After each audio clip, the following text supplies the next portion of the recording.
It's important to have a sense of the hardware that's required not only for your machine, but for your users. Let's take a look.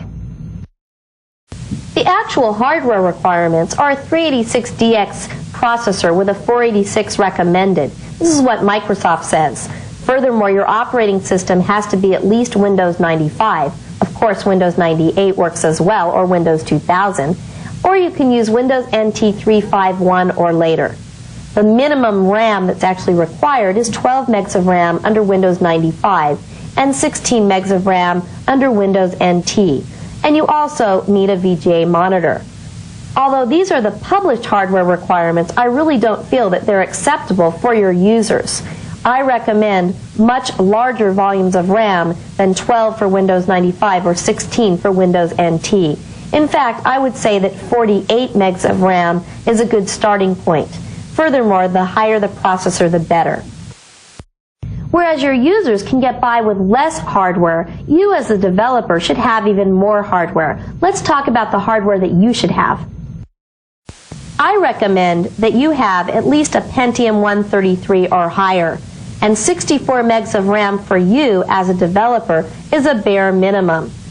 64 megs of RAM again on Windows NT is a bare minimum. You're also going to benefit from a high-resolution monitor. As you work with all of the application components, you're going to see you have a lot more breathing room when you have a high-resolution monitor. The bottom line with hardware is whether it's you or your user, the more the better. Finally, before we forge ahead in developing Microsoft Access 2000 applications, let's talk a little bit about the development process. The first step in the process is task analysis. You need to consider every process that occurs in each user's workday and how your application is going to automate those tasks and meet the user's needs. Then you move to the data analysis and design phase, where you design the tables and the relationships between the tables in your database that will help to complete the tasks that your users are trying to accomplish. Once you've defined the tables and their relationships, you can move ahead and prototype your application.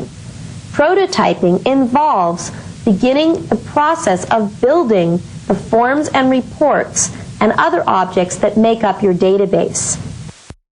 Once you've completed the first prototyping phase, you're probably going to want to meet with all of your end users. You're going to want to show them your application as it stands as a prototype without much code involved and make sure that the application is going to meet the user's needs. Only when the user has signed off on the prototype should you proceed with the application development process, where you begin writing all the code that works out the intricacies of the application development process. Once you feel you've reached a significant milestone in the application development process, you should probably deploy your application to some end users and allow them to test that application.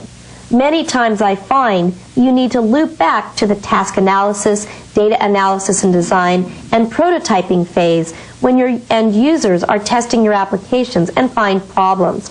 So this is actually an iterative process. Once a group of users is happy and you feel that you've successfully tested your application, you're ready to roll it out. This is called the implementation of your project. During the implementation phase, you're apt to find, again, some problems that were not caught during the testing phase. Quite often, you again need to loop back through the task analysis, data analysis and design, prototyping, and testing phase. So again, we move on through this iteration. And finally, the application is out there in the world, but your users are going to want to make changes to that application. And this is where the maintenance phase comes in, and once again, you loop through all the steps. So I find that the development process is in some ways never ending, because the more that you give to your users and the happier you make them, the more they're going to want you to do with their application. So they're going to come back to you for more and more. And this is great because it keeps us all employed as developers. You just learned all about Access as an application development tool.